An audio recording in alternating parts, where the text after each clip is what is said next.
हाँ तो भाई, क्या हाल है आप सभी के? चलिए अच्छे हैं। देखिए, तो सभी का त्योहार वगैरह अच्छा बन गया।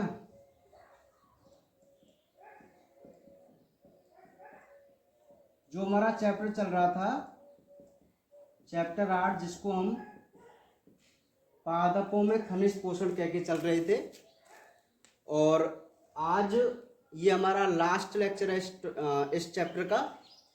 आज हम इसको कंप्लीट करेंगे। तो इससे पहले मैं आपको बता दूं कि कल जो हमने बात की थी वो निष्क्रिय लवण अवशोषण के बारे में कर ली।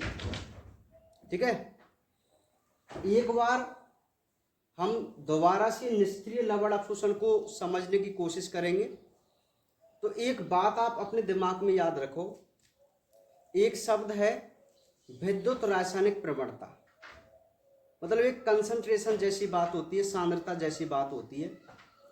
तो यदि प्लांटों में मिनरल का एब्जॉर्प्शन विद्युत रासायनिक प्रवणता के विरुद्ध होता है तो हम बोलेंगे सक्रिय लवण अवशोषण, और उसके आधार पर यदि हो तो हम उसे बोलते हैं निष्क्रिय लवण अवशोषण, यानी कि पैसिव मिनरल एब्जॉर्प्शन। तो पैसिव और एक्टिव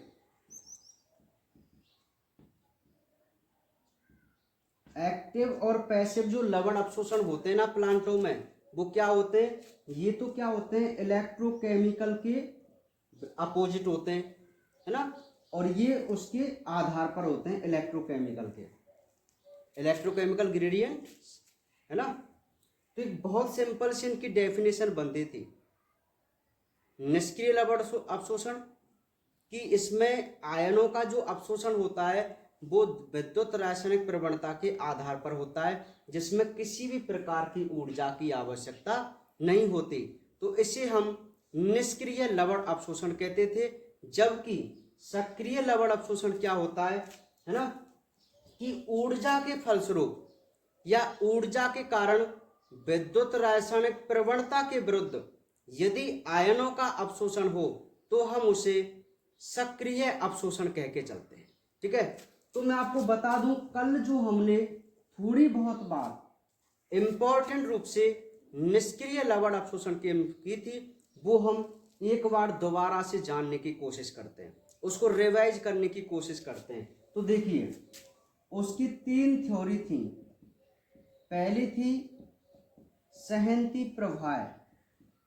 ठीक है, तो जो सहन्ति प्रवाह परिकल्पना थी, वह परिकल्पना क्या कहती है भाई? सहन्ति प्रवाह परिकल्पना ये कहती है, मुख्य जो बात थी इसमें वो थी वाष्पोत्सर्जन के बारे में। किसके बारे में थी? वाष्पोत्सर्जन के बारे में 3 थ्योरी दी गई थी। उनमें सबसे पहली थी सहन्ति प्रवाह परिकल्पना। ये परिकल्पना इतनी सी बात बताती थी कि प्लांटों में जो वाष्पोत्सर्जन के कारण वाष्पोत्सर्जन खिंचाव होता है, उस वजह से जल का अवशोषण होता है, ये हम पढ़ चुके हैं। तो उस जल के साथ ही मिनरल्स भी एब्जॉर्ब हो जाते हैं। इसी को हम क्या कहते हैं? सहन्ति प्रवाह परिकल्पना कहते हैं।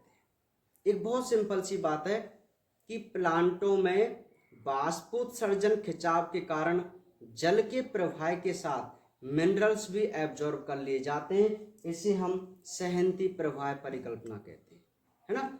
दूसरी जो थी वो थी आयन विनिमय। तो आयन विनिमय जो थ्योरी थी वो क्या थी भाई?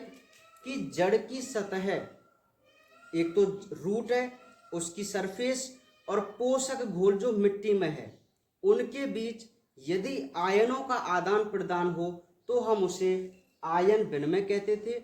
और उसमें इंपॉर्टेंट बात ये थी कि समान आवेश के आयन ही आपस में एक्सचेंज होते थे। जैसे धनायन धनायन से, ऋणायन ऋणायन से। तो ये भी बहुत छोटी सी बात थी। तीसरी जो परिकल्पना थी जिसको हम डोनन साम्यावस्था यानी कि डोनन इक्विलिब्रियम कह के चलते हैं, उसमें मुख्य बात क्या थी मैं आपको बता दूं। वैज्ञानिक थे डोनन, उन्होंने इस परिकल्पना को दिया और उन्होंने एक बात कही कि प्लांटों में मिनरल का जो अवशोषण होता है वो एक तत्व पर डिपेंड करता है जो कि अविसरणशील तत्व होता है। कैसा होता है? अविसरणशील तत्व, अर्थात जो विसरित नहीं हो सकता, जिसे हम स्थिर आयन के नाम से भी जानते हैं। तो उन्होंने ये कहा था कि मिनरल्स का जो अवशोषण है या ये जो डोनन साम्यावस्था वाली बात है, यह अविसरणशील तत्व या स्थिर तत्व पर डिपेंड करती है। और इसका एक यह भी इम्पोर्टेंस है कि इसमें सांद्रता प्रवणता के विरुद्ध, तत्व की सांद्रता के विरुद्ध भी मिनरलों का क्या होता है? अवशोषण होता है। ठीक है। तो कल हमने ये 3 थ्योरी पढ़ी थी जो प्लांटों में पैसिव मिनरल एब्जॉर्प्शंस के बारे में बताती। तो आपको समझ में आ गई है तीनों थ्योरी, जो कि बहुत ही सिंपल एंड इम्पोर्टेंट है। सहनती प्रवाह दिमाग में याद रखो, वाष्प उत्सर्जन खिंचाव वाला। आयन विनिमय, आयनों का एक्सचेंज, बस धनायन का धनायन से, ऋणायन का ऋणायन से। डोनन साम्यावस्था अविसरणशील या स्थिर तत्व पर डिपेंड करती है। ठीक है। और सांद्रता के विरुद्ध तत्वों को क्या करती है? एकत्रित करती है। तो कल हमने अपने पैसिव मिनरल एब्जॉर्प्शन को कंप्लीट कर लिया था और आज जो हम बात करेंगे मुख्य रूप से वो अपने सक्रिय लवण अवशोषण के बारे में बात करेंगे। ठीक है भाई। तो देखिए, सेकंड जो है जिसको हम कहते हैं सक्रिय लवण अवशोषण। ठीक है। सक्रिय लवण अवशोषण जिसको हम एक्टिव मिनरल एब्जॉर्प्शंस कहते हैं। ठीक है। तो सबसे पहले इसकी हम डेफिनेशन देखते हैं। तो डेफिनेशन क्या होती है?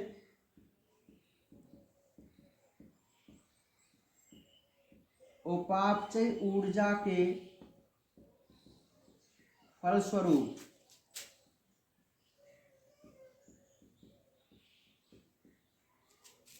आयनों का अवशोषण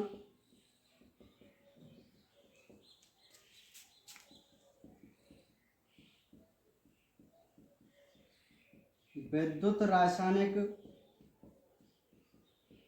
प्रवणता के विरुद्ध होना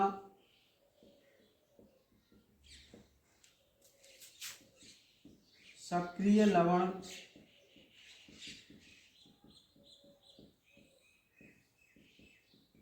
अवशोषण कहलाता है। ठीक है। तो ये जो डेफिनेशन है जिसको हम पहले ही समझ चुके हैं, वो ये डेफिनेशन सिंपल तरीके से ये कहना चाहती है कि यदि हम मिनरल का एब्जॉर्प्शन यदि ऊर्जा की सहायता से कर रहे हैं और विद्युत रासायनिक प्रवणता के विरुद्ध कर रहे हैं, तो हम उस घटना को या हम उस अवशोषण के टाइप को सक्रिय लवण अवशोषण कह के चलते हैं। क्लियर है बात? ठीक है। तो इसकी क्या है, 3 थ्योरी प्रस्तुत की गई और उन 3 थ्योरी में, चलो सबसे पहले तो आप इस डेफिनेशन को नोट कीजिए। ठीक है। उसके बाद हम इसकी बात करते हैं। ठीक है। तो डेफिनेशन आपको नोट कर लिया। चलिए, तो ये डेफिनेशन तो आपको समझ में आ गई होगी। अब हम बात करते हैं कि इसकी सक्रिय लवण अवशोषण को समझाने के लिए अगेन 3 परिकल्पना प्रस्तुत की गई। ठीक है। उनमें सबसे पहली और जो इंपॉर्टेंट थी वो थी वाहक संकल्पना। ठीक है। दूसरी है साइटोक्रोम पंप परिकल्पना और थर्ड है विद्युत रासायनिक प्रवणता संकल्पना। ध्यान देना, निष्क्रिय लवण अवशोषण को समझाने के लिए भी 3 थ्योरी प्रस्तुत की गई। उसी प्रकार सक्रिय लवण अवशोषण को समझाने के लिए भी 3 थ्योरी प्रस्तुत की गई, जिनमें सबसे पहली थी वाहक संकल्पना, जिसको हम कैरियर कंसेप्ट कह के चलते हैं, जो कि बहुत ही इंपॉर्टेंट थ्योरी है। दूसरी है साइटोक्रोम पंप परिकल्पना, ठीक है। और थर्ड है विद्युत रासायनिक प्रवणता संकल्पना। समझ में आ गई आपको बात? तो ये 3 संकल्पनाओं से हम ये समझने की कोशिश करेंगे कि आखिर किस प्रकार प्लांटों में एक्टिव रूप से मिनरल एब्जॉर्प्शन होता है, ठीक है। तो समझ में आ गई बात? तो अब हम सबसे पहले जो बात करेंगे वो अपनी फर्स्ट थ्योरी, जिसको हम कह के चलते हैं वाहक संकल्पना, जो कि बहुत ही इंपॉर्टेंट थ्योरी है। क्या है भाई? वाहक संकल्पना, जिसको हम कैरियर कंसेप्ट कहते हैं, ठीक है। तो देखिए,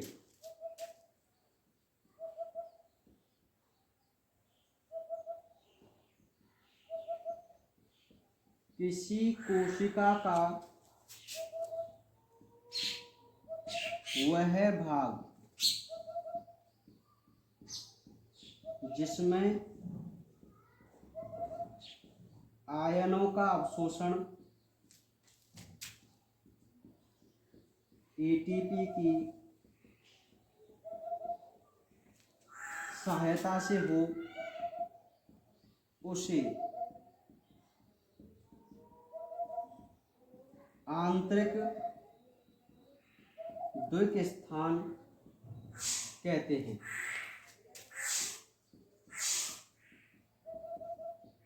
इस भाग में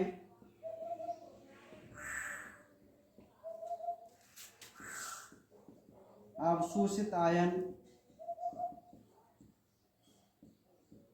विनिमय नहीं होते, जबकि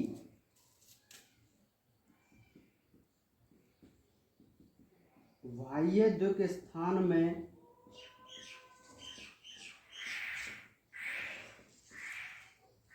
अवशोषित आयन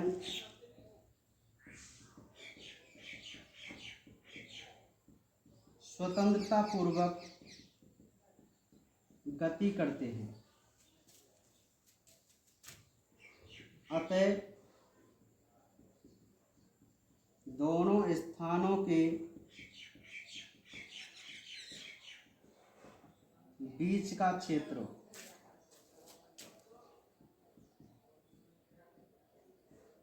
आयनों के लिए अपारगम्य होता है।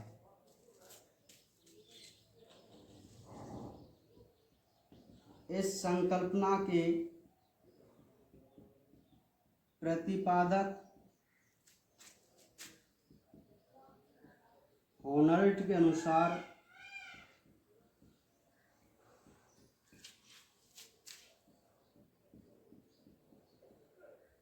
इस अवरोध को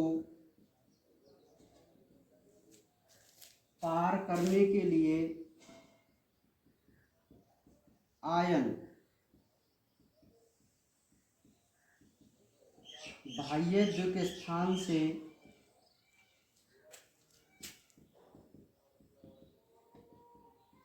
संयोजित हो जाते हैं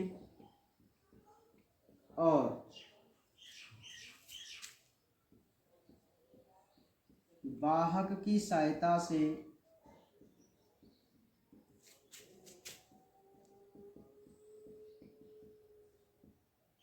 आंतरिक द्विक स्थान में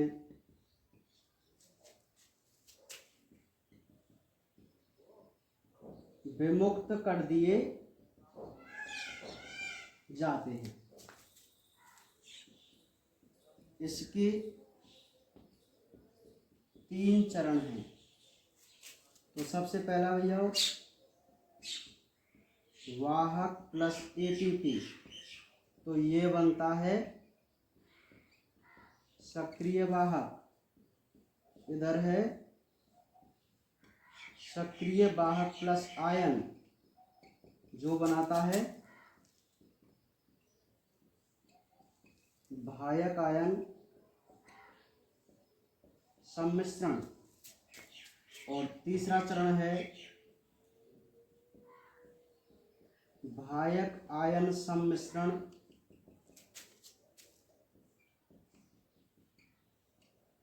निष्क्रिय वाहक प्लस आयन। एक बार आप इसको नोट कीजिए या इसका स्क्रीनशॉट लीजिए, ठीक है। देखिए भाई, ये जो थ्योरी आपके सामने है वो थ्योरी थोड़ी अलग प्रकार से है, जिसको समझने में हमें थोड़ी कठिनाइयां आती हैं।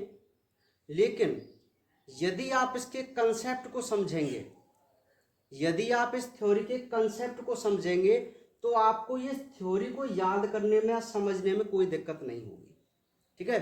चलिए पहले तो हम इस थ्योरी को पढ़ के देख लेते हैं, फिर हम एक डायग्राम के अकॉर्डिंग इसको समझने की कोशिश करते हैं। देखिए क्या कहती है वाहक संकल्पना। तो इस हेडिंग से हमें एक बात तो ये क्लियर हो रही है कि भाई जरूर इस संकल्पना में कोई ना कोई वाहक भाग ले रहा है, कैरियर जिसको कहते हैं। वाहक का मतलब क्या होता है, किसी को ले जाने वाला, है ना।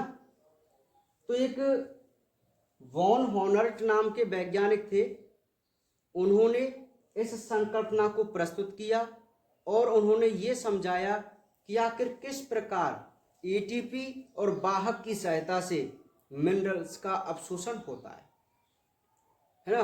तो उसी को हम वाहक संकल्पना कह के चलते हैं। तो वो क्या कहते हैं कि किसी कोशिका का वह भाग, एक सेल है प्लांट सेल, और उसमें उन्होंने कुछ भाग देखे और तब वो डायरेक्ट कह रहे हैं स्टार्टिंग में कि किसी कोशिका का वह भाग जिसमें आयनों का अवशोषण एटीपी की सहायता से हो, हम उसे आंतरिक द्विक स्थान कहते हैं।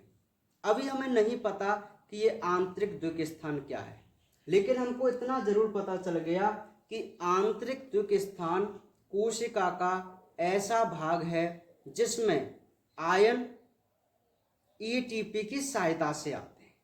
समझ में आ गई बात? हाँ। तो इस भाग में जो अवशोषित आयन होते हैं उनका एक्सचेंज नहीं होता, विनिमय नहीं होता। अर्थात आंतरिक द्विक स्थान में जो आयन्स हैं वो ना तो बाहर जा सकते और ना ही बाहर से अंदर आ सकते विदाउट एटीपी के, ठीक है। तो इसलिए वो कहता है कि लेकिन जो बाह्य द्विक स्थान है, दो स्पेस बता रहा है वो, एक तो इनर और एक आउटर। इनर के बारे में तो उसने एक बात कही कि भाई इनर एक ऐसा स्पेस है सेल्स का जहां कोई भी मिनरल्स विदाउट एटीपी के नहीं आ सकता, ठीक है। और यहाँ जो ऑलरेडी मिनरल प्रेजेंट हैं वो भी विदाउट एटीपी के या किसी कैरियर के बाहर नहीं जा सकते। समझ में आ गई बात? तो ये उसने बात कही थी। और उसने आउटर स्पेस के बारे में क्या कहा कि आउटर स्पेस एक ऐसा स्पेस होता है जहां जो अवशोषित आयन हैं वो स्वतंत्रता पूर्वक गति करते हैं।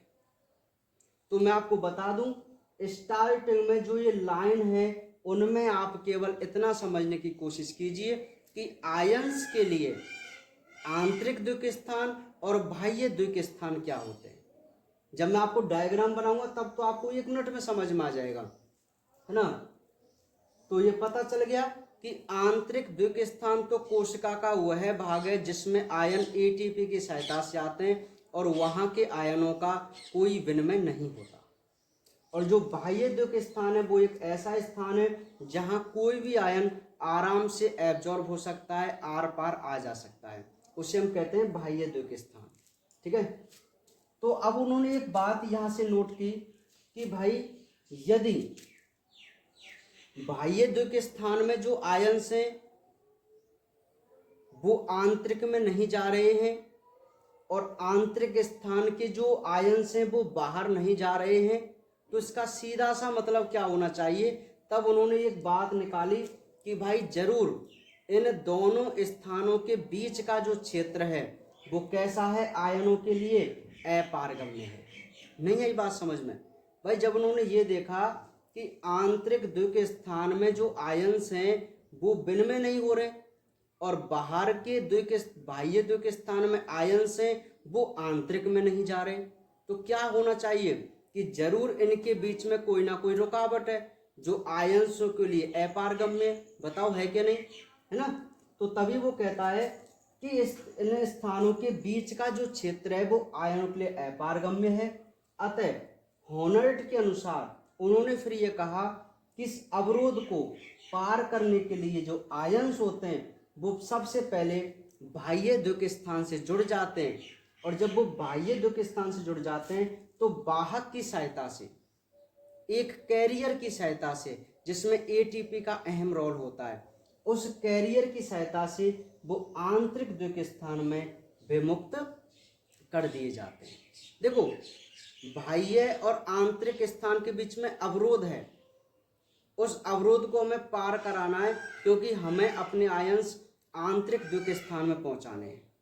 ठीक है, तो जो हमारे आयन्स होंगे वो पहले बाह्य द्वितीय स्थान में तो आ ही जाएंगे, तो वहां जो कैरियर होते हैं, कैरियर मतलब एक प्रोटीन होती है केवल, है ना, एक प्रोटीन को हम यहाँ कैरियर मानते हैं, तो वो प्रोटीन बाह्य द्वितीय स्थान में संयोजित आयनों को कहाँ मुक्त कर देती है, आंतरिक द्वितीय स्थान पे मुक्त कर देती है, और उसी को हम कह देते हैं कि ये मिनरल का अपशोषण हो गया।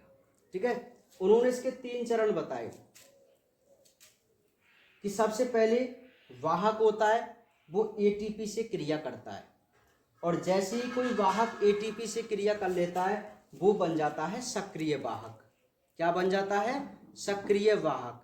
अब ये यदि वाहक सक्रिय हो गया तो कोई ना कोई कार्य करेगा, तो ये जो सक्रिय वाहक होता है वो आयन के साथ, वही आयन जिसका अवशोषण कराना है, आयन से जुड़ता है तो एक संरचना बनती है जिसको हम वाहक आयन सम्मिश्रण बोलते हैं। बनेगी नहीं बनेगी, ये जो वाहक आयन सम्मिश्रण होता है जब आंतरिक द्वितीय स्थान में जाता है तो आयन को कर देता है विमुक्त और खुद बदल जाता है वापस निष्क्रिय वाहक के रूप में। अरे भाई यहाँ जो हम वाहक ले रहे हैं ना स्टार्टिंग में, वो एक प्रकार का निष्क्रिय वाहक है, तो लास्ट में इसने क्या किया, आयन को मुक्त कर दिया आंतरिक द्वितीय स्थान में, और अगेन खुद किस में चेंज हो गया, दोबारा से निष्क्रिय वाहक में चेंज हो गया। ठीक है, तो ये थी हमारी कैरियर कंसेप्ट, वाहक संकल्पना। अब इसको हम एक डायग्राम के हिसाब से बहुत ही इजीली तरीके से समझने की कोशिश करेंगे। तो देखिए मैं आपको बता दूं कि जब से हम बाह्य द्वितीय स्थान आंतरिक द्वितीय स्थान कर रहे हैं वो कितनी नॉर्मल सी बात है।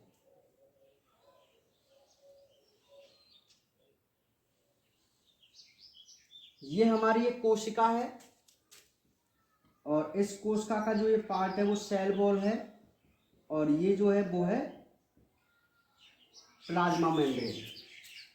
भाई ये तो कोशिका भित्ति हो गई और ये प्लाज्मा मेम्ब्रेन हो गई। ठीक है, तो मैं आपको एक सिंपल सी बात बता दूं कि प्लाज्मा मेम्ब्रेन के अंदर का जो ये पूरा भाग है इसी को हम आंतरिक द्वितीय स्थान कहते हैं। नहीं आई बात समझ में? अरे प्लाज्मा मेम्ब्रेन के अंदर का जो भाग है ना वही आंतरिक द्वितीय स्थान है, और प्लाज्मा मेम्ब्रेन से बाहर का जो ये भाग है उसे हम बाह्य द्वितीय स्थान कह के चलते हैं। समझ में आ गई बात को? अब तो बहुत क्लियर सी बात हो गई ना।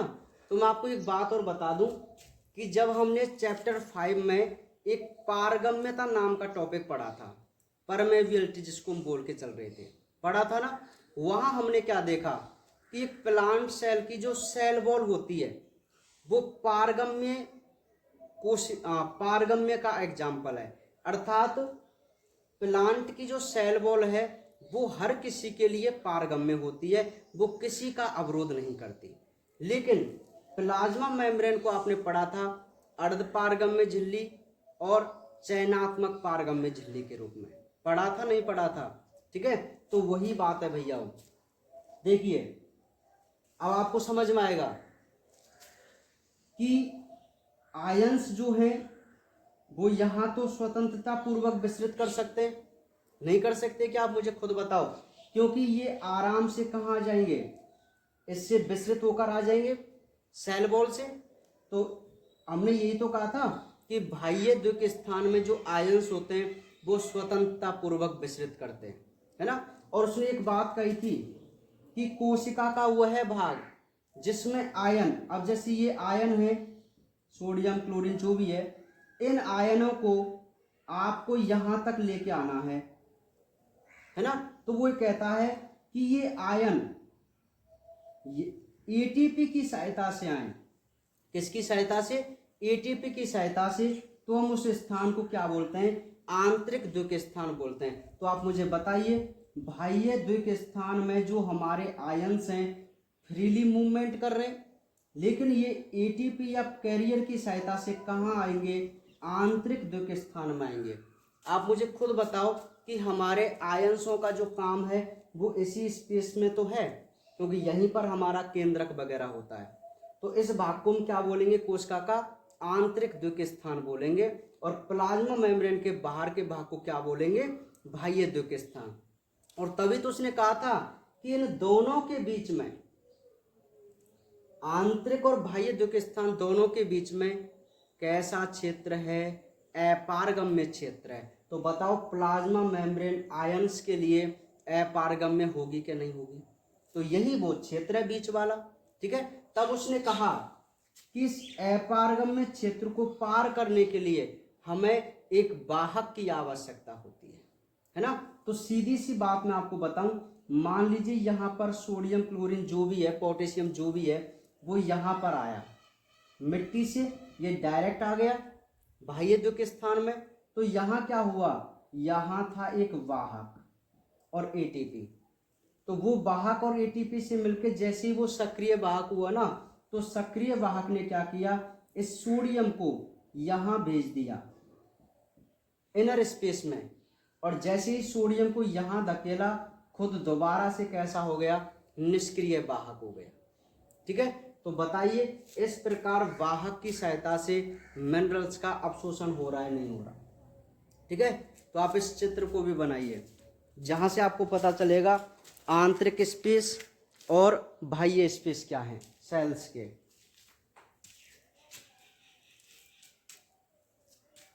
समझ में आ गई बात? नहीं आई?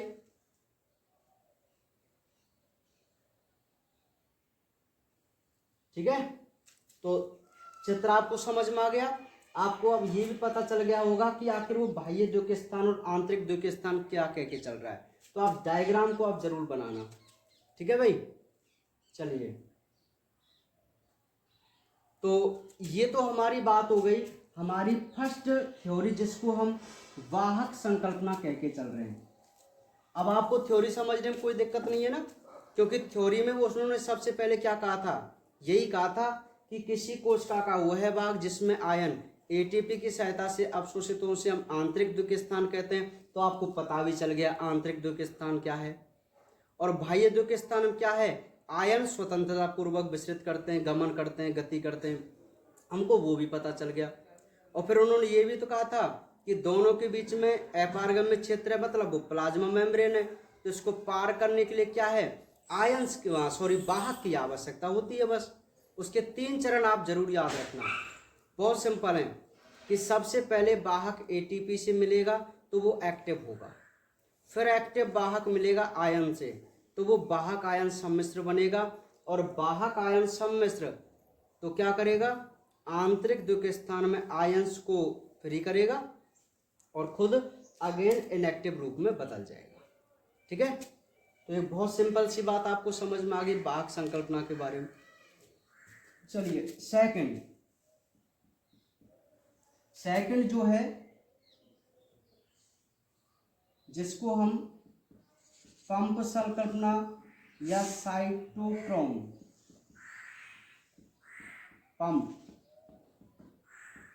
परिकल्पना या संकल्पना कह के चलते हैं। ठीक है, तो दो वैज्ञानिक थे, लुंडेगार्ड व ब्रुस्टॉम।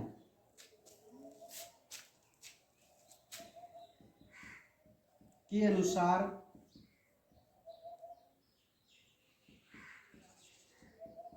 पौधों की श्वसन दर का संबंध सीधे ऋणायनों के अवशोषण से होता है। नेक्स्ट, इनके अनुसार धनायन तथा ऋणायनों का अवशोषण अलग अलग होता है।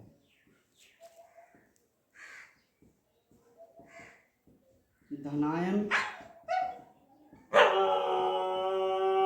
निष्क्रिय विसरण द्वारा, जबकि ऋणायन साइटोक्रोम द्वारा। रुक जा, साले अब ही रोएंगे यहाँ। ठीक है, धनायन निष्क्रिय विसरण द्वारा, जबकि ऋणायन साइटोक्रोम द्वारा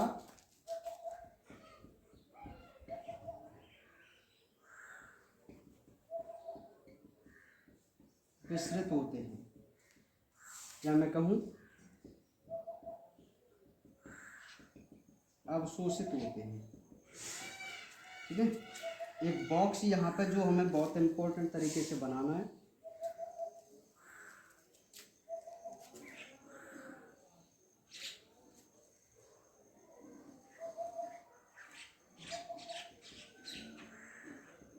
बाह्य सतह,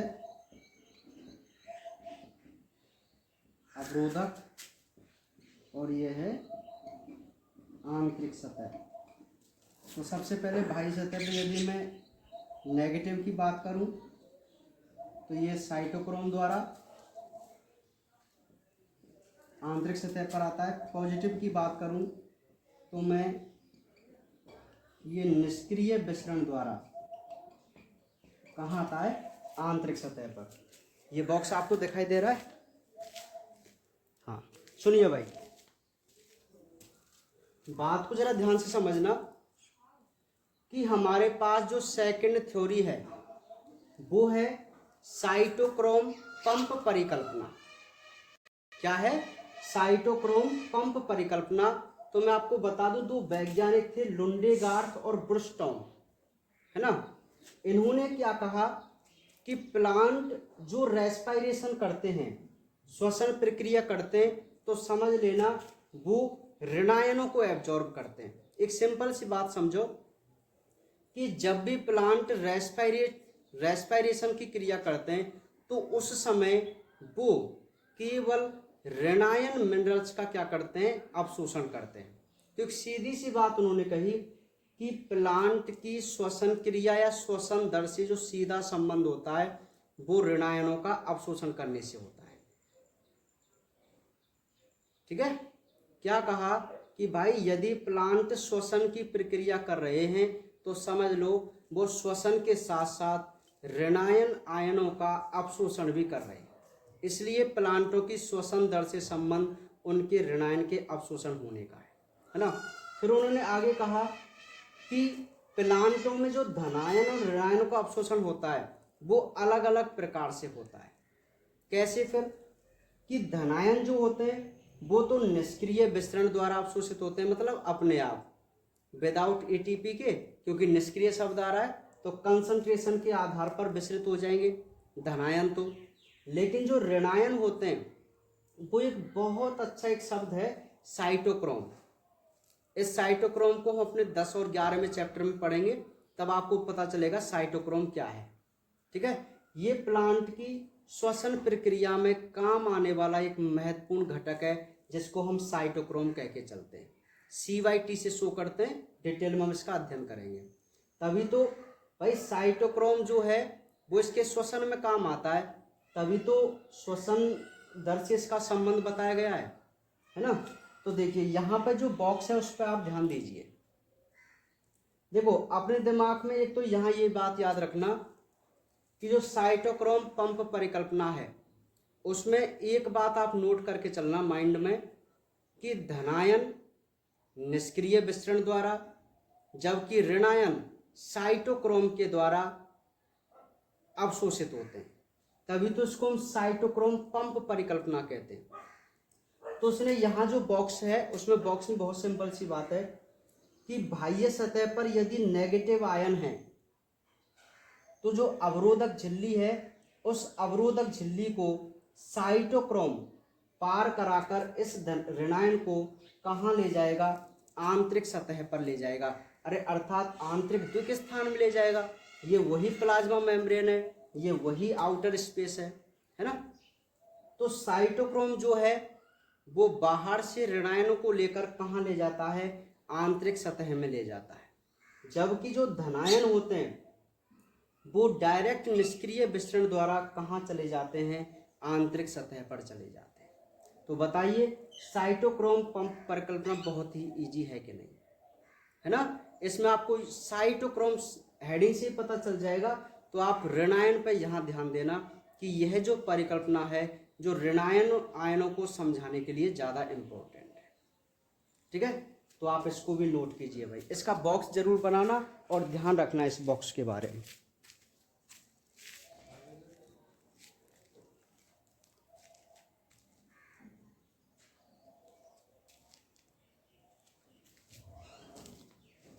ठीक है, तो ये हमारी सेकंड थ्योरी हुई भाई।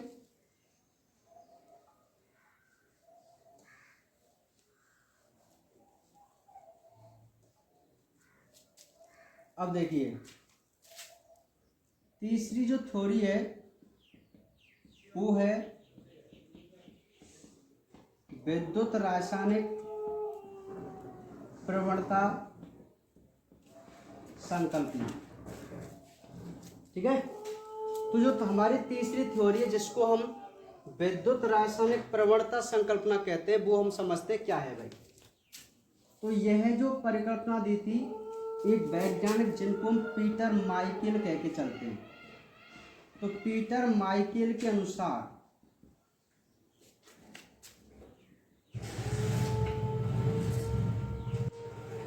ऋणायनों का अवशोषण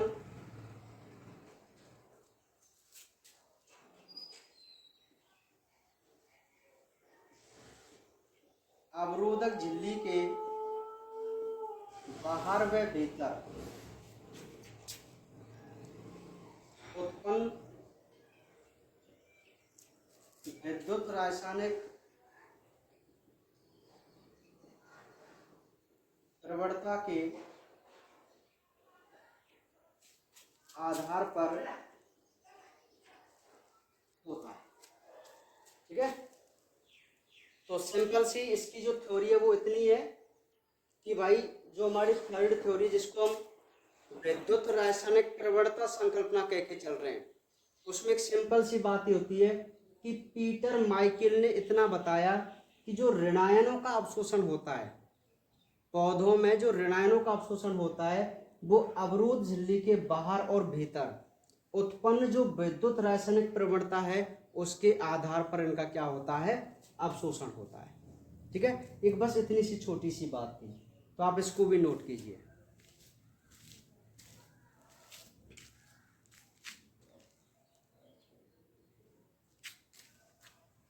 ठीक है भाई, तो ये हमारी सक्रिय अवशोषण को समझाने के लिए 3 थ्योरी प्रस्तुत की गई थी भाई, है ना। तो आपको समझ में आ गई तीनों थ्योरी। तीनों थ्योरी में जो 2 थ्योरी हैं वो ऋणायनों पर ज़्यादा जोर दिया है दोनों थ्योरी ने, है ना, साइटोक्रोम वाली ने और विद्युत रासायनिक प्रवणता ने।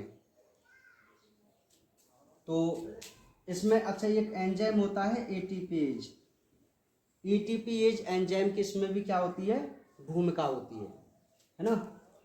तो ये हमारा कंप्लीट हुआ सक्रिय लवण अवशोषण। ठीक है भाई, सक्रिय लवण अवशोषण।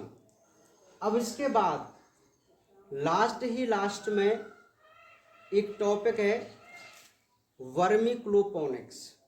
हालांकि हम इस घटना को पहले ही पढ़ चुके हैं, लेकिन फिर हम दोबारा इसको एक बार और देखने की कोशिश करते हैं कि वर्मीक्लोपोनिक्स क्या है। देखिए भाई, एक शब्द है हाइड्रोपोनिक्स, जिसको हम जल संवर्धन कहते हैं। तो एक जल संवर्धन की डेफिनेशन क्या होती है कि यदि हम मिट्टी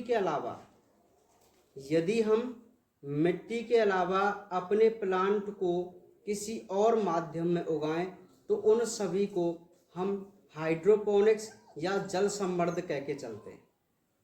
यानी किसी भी पोषक घोल में यदि उगाएं तो उसे हम क्या कहते हैं, हाइड्रोपोनिक्स कहते हैं। जबकि वर्मीक्लोपोनिक्स क्या है मैं आपको बता दूं कि जो वर्मीकुलाइट है, एक पदार्थ होता है वर्मीकुलाइट, वह एक मिनरल्स है, एक खनिज पदार्थ है ना।